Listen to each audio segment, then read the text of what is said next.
Right. Sorry, pal.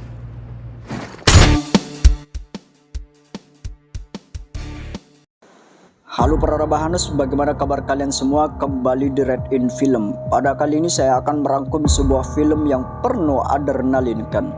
Film ini berjudul Word of Min. Biar tidak usah banyak spoiler, langsung saja pasang headset Anda, kencangkan kata pacar Anda biar tidak membagongkan. Ciki cerot.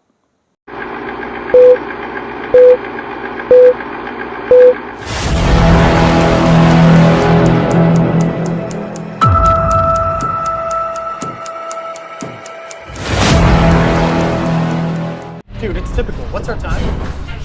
I don't know. Kita diperlihatkan sebuah mobil lapis baja di mana di situ sudah ada penjaga polisi untuk mengawal sebuah berkas uang agar sampai ke tujuan yang aman dan damai sentosa. Namun baru saja keluar dari gerbang, tiba-tiba mobil lapis baja dihadang oleh sekelompok perampok yang bersenjata, di mana sang penjaga uang itu disuruh keluar, langsung ditembak secara brutal saat itu juga. Inilah film yang akan saya rangkum yang berjudul War of Men.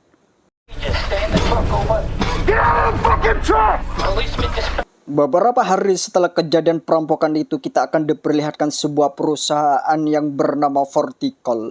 Ini perusahaan sebuah layanan jasa keamanan pengantar uang agar sampai ke tujuan dengan aman. Dan ke beberapa tempat seperti bank dan perusahaan dan lain sebagainya. Dan kita akan diperkenalkan seorang pria yang gagah dan tidak asing lagi bagi Anda. Namanya Patrick Hill, biar agak lebih gampang kita panggil saja Hick, biar agak lebih gampang untuk memanggilnya. 60 hours of firearms training. Patrick.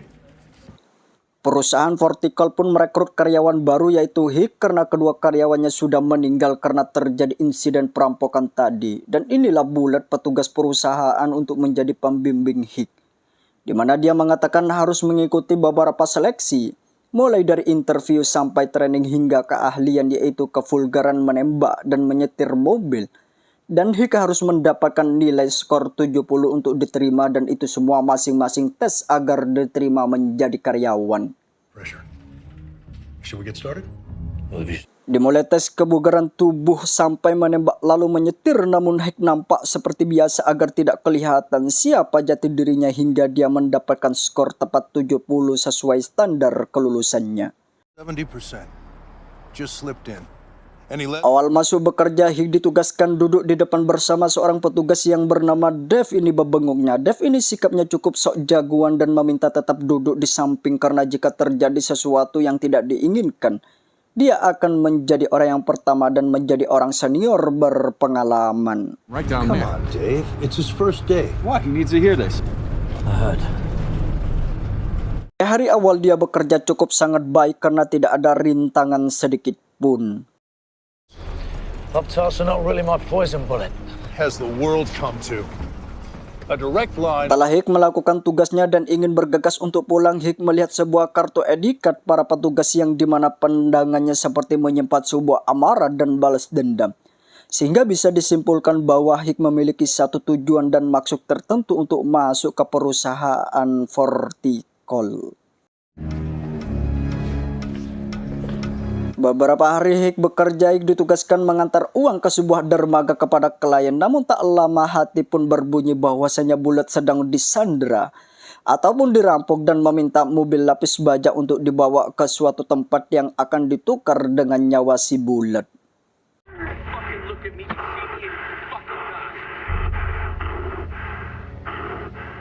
Sehingga kejagoan Dave seperti kerupuk langsung panik berbanding dibalik dengan Jumawa yang di awal justru Hick begitu sangat santai seperti tidak terjadi apa-apa. Namun Dave meminta seperti yang diminta perampok tersebut. Right. Sesampainya di suatu tempat, Dave atau Hick untuk menyerahkan tas yang berisi uang dengan melemparkan uang ke mobil lain, di mana Hick menawarkan dirinya untuk melakukannya dan meminta Dave untuk bersantai saja di mobil.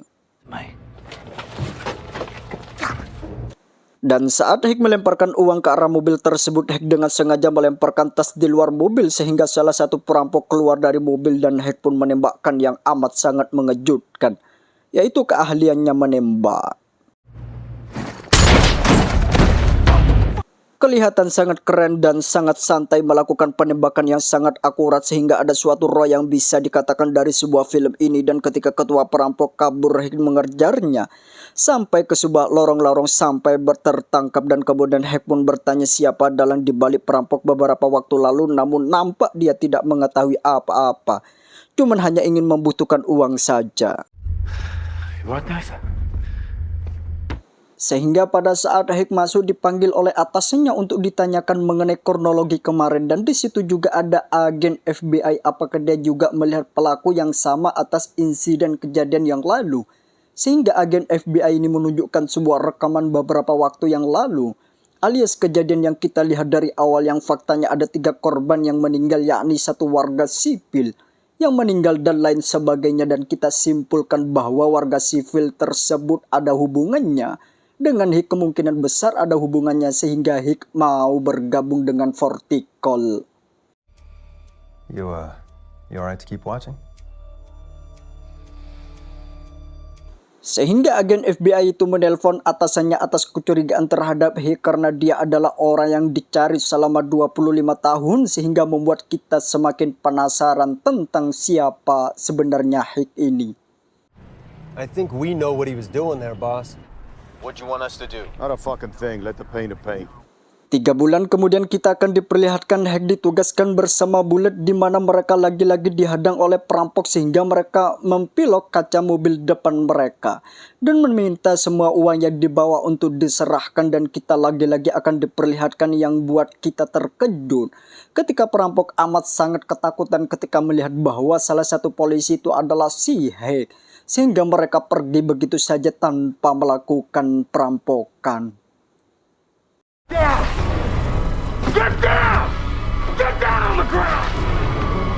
Tidak hanya atasannya yang di kantor yang menjadi terkejut, sampai-sampai Hick adalah seorang psikopat yang mempunyai ilmu hitam yang memiliki aura yang menakutkan. Dan Dave dan Bullet pun terlihat berbicara tentang sosok si Hick ini, di mana Bullet melihat langsung bahwasanya nampak dia mengenali si Hick, sehingga mereka nampak ketakutan setengah mati saat melihat wajahnya. It was as if he recognized H. So a dark spirit. 5 bulan setelahnya dengan flashback ini kita akan mengetahui siapa si Hick ini, yang ternyata dia adalah seorang ketua mafia yang ditakuti dan dicari oleh FBI, yang dimana dalam adegan ini dia sedang bersama anak sulungnya yang kebetulan sedang menikmati liburan. Got ages. Jonathan. Tak lama kemudian Hick mendapatkan telepon dari anak buahnya yang berjenggot putih ini, namanya Mike. Ini wajah gantengnya. Get someone else to do it. I can't, boss. There is no one else. It's gotta be you. Joe, too fucking many. Selain melakukan acara yang bagus yaitu bisnis yang kotor kelompok mobil yang diketahui oleh Hick ini, dia juga melakukan pekerjaan tidak sebaiknya harus dikerjakan, yakni merampok uang, di mana salah satu targetnya adalah uang depot yang dibawa mobil lapis baja ini. Karena salah satu anak buahnya izin tidak bisa hadir untuk mengawasi rute perjalanannya, Mike pun meminta tolong kepada Hick alias bosnya sendiri untuk turun tangan untuk melihat kemanakah mobil habis baja tersebut akan pergi. Right.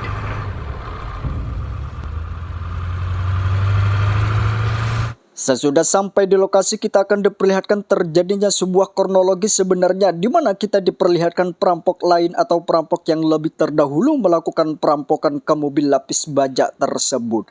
Di mana saat kejadian itu terjadilah Hick meninggalkan anaknya di dalam mobil sendirian demi pekerjaan kotornya. Karena akibat kelalaian itu sang anak pun harus jadi korban tidak berdosa atas kejadian tersebut. Dan saat Hick akan menolongnya, tiba-tiba ditembak di bagian yang bukan sensitif, namun dirinya cukup dibuat koma beberapa bulan.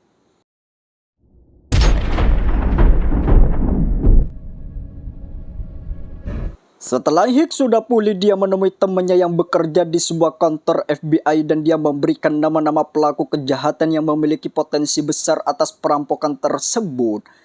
Dan kita akan diperlihatkan dari sekitar begitu sangat tegang ketika saat menghadap langsung kepada sang bos mereka.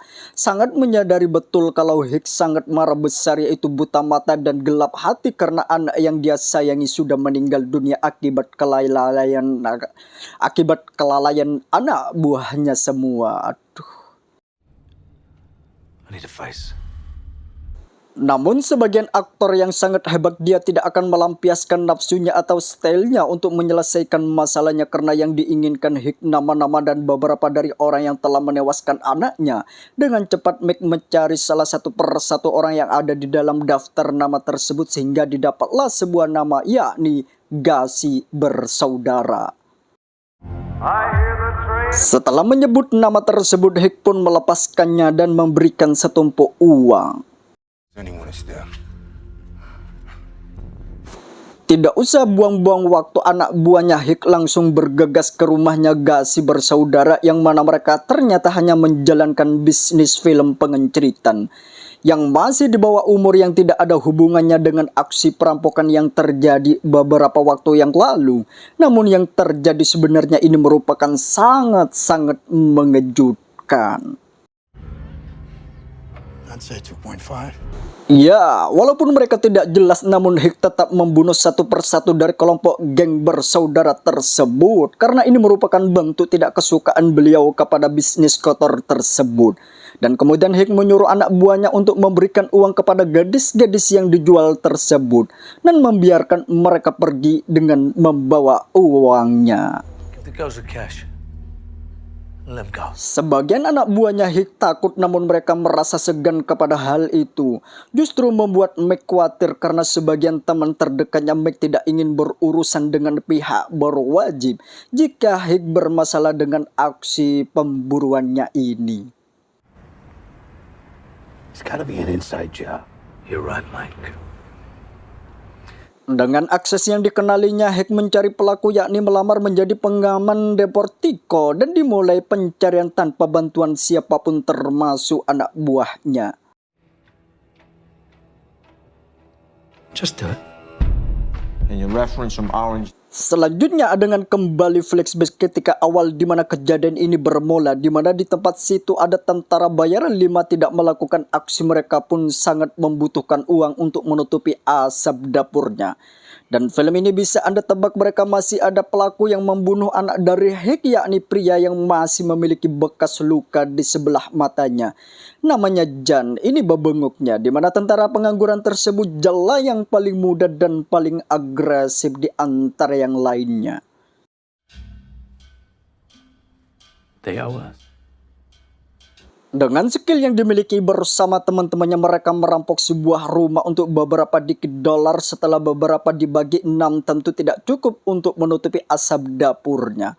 Dan kemudian sang leader pun berinisiatif untuk mempokandakan uang tersebut menjadi banyak, yaitu melakukan aksi yang lebih menguntungkan, yakni merampok uang yang dibawa oleh mobil lapis baja. Inilah awal mula tentara pengangguran tersebut melakukan kejadian saat mula terjadi kematian anak Hicks. Inside man. You don't need to. Dengan beberapa persenjataan yang dibelinya dari uang hasil merampok rumah tersebut, Jan pun langsung menjalankan aksinya dan dibantu oleh salah satu rekannya sang leader yang tidak lain adalah orang dalam Vertigo tersebut. Jika Anda bertanya siapa orang tersebut, maka alur cerita ini akan menceritakan selanjutnya. Lebih menarik adalah Anda sangat emosi karena alasan membunuh anaknya Hicks yang kelihatan kekanak-kanakan yang memberontak. Sehingga Jan harus secara brutal untuk membunuh anak Hicks, bahkan tidak melakukan perlawanan sedikit pun, murni dia lakukan karena kesal dengan pemberontakan yang terjadi barusan. Kembali lagi kita diperlihatkan Jan yang sudah menjadi berkecukupan dan sudah merasa aman asap dapurnya berkat uang hasil merampok tadi, di mana sang leader masih belum merasa cukup. Dengan hal itu dan dia pun berinisiatif untuk mendapatkan uang yang lebih banyak, namun apa yang mereka akan lakukan selanjutnya untuk merampoknya? Ya, mereka berencana merampok langsung di tempat penyimpanan uang alias depot di Portico dengan bantuan orang dalam yang masih tidak diketahui siapa dia. Tentara pengangguran bersemangat untuk melakukan aksinya tersebut. So what is it? We're not hitting. Kembali kepada Bulat dan Hicks sedang di perjalanan mengantar uang, di mana Bulat tiba-tiba menawarkan sebuah pekerjaan yang menguntungkan dan dapatnya lebih banyak daripada gaji yang tidak beberapa di Portico, sehingga menguat fakta yang sangat mengejutkan orang dalam yang selama ini ikut serta tewasnya anak semata wayang Hicks. Dialah si Bulat sendiri. You get me? Tidak ingin gegabah, Hicks pun mengetahui siapa dalang pelatuk yang menewaskan putranya dan di mana dia bersedia untuk membantu Bulat dalam perencanaan misi perampokan tersebut. We need something supersized. Setelah memberitahu tentara pengangguran bahwasanya Hicks siap bergabung, mereka pun pergi ke lokasi yang ditentukan di mana perampok itu akan bersembunyi di dalam mobil, sehingga mereka bisa masuk dengan mudah dan mengambil semua uang langsung dari dalamnya. We're on. ETA 2 minutes. Covers.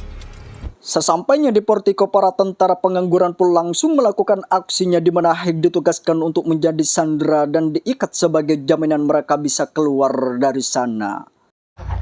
Don't you fucking make a sound. Down. Bulat pun berpura-pura menjadi sandera untuk menyerahkan dirinya, namun para penjaga tersebut melakukan perlawanan sehingga terjadilah baku tembak yang cukup membagongkan. Motherfucking toss your weapons on the ground, slow. Says. Take that weapon out and slide it over.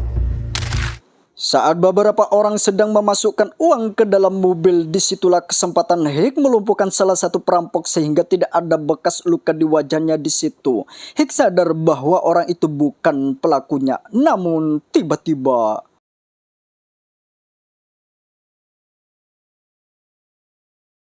hebatnya masih menyamar sebagai teman dari salah satu, kemudian memasukkan ponsel ke dalam tas yang berisi uang agar bisa dilacak apabila berhasil keluar dari sini.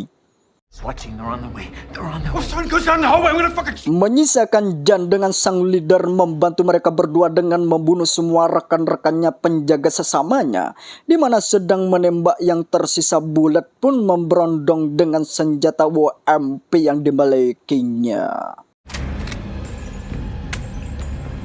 Bullet.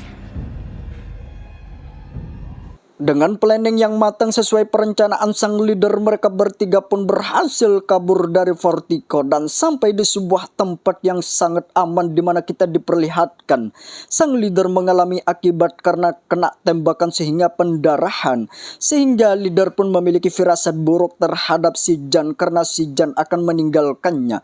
Sang leader pun berinisiatif untuk membunuh si Jan, namun karena kondisinya sudah lemas terbelai, sang leader pun justru harus tewas oleh anak buahnya sendiri dan meninggalkan tanpa harus menikmati uang tersebut. Tersisalah si Jan sama si Bulat. Mereka berdua pun tetap berencana awal untuk memindahkan semua uang ke sebuah mobil yang dimana saat sang Bulat kecapean, si Jan menggodongkan senjatanya sehingga membuat sang Bulat meninggal di tangan si Jan. Dan pada akhirnya si Jan orang yang terakhir yang tersisa untuk melanjutkan kehidupan dengan uang hasil perampokan yang tidak berkah sama sekali. Too fucking slow. Di suatu malam hari saat Jan berada di sebuah apartemen, dia menikmati uang, tiba-tiba teleponnya berbunyi di salah satu tas yang berisi uang yang dimana itu adalah telepon yang dimasukkan oleh Hicks.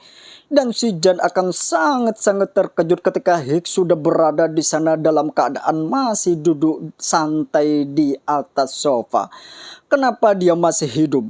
Menurut Red In Film, karena Hicks ini menggunakan baju pelindung dan pura-pura mati saat itu dan sudah berencana untuk menemui Jan secara langsung dan mati di tangannya Jan sendiri. You here for the money? Dan Hicks memberikan sebuah catatan medis anaknya di mana Hicks bermaksud untuk membunuh Jan dengan cara yang halus seperti yang dilakukan terhadap anaknya semata wayangnya. Cause of death. blood loss and trauma. Dimulai dengan penembakan bagian hati, kemudian paru-paru, dan kemudian bagian limpah dan bagian jantung, dan terakhir bagian kepala, sehingga yang dirasakan sakit oleh anaknya dirasakan juga oleh si Jan ini. Setelah semuanya selesai, agen FBI langsung mengambil alih di TKP, di mana Hick menawarkan semua uang untuk ditukar atas balas dendam yang telah berhasil didapatkannya. Film pun tamat, ending yang Are we done? membagongkan. We're done.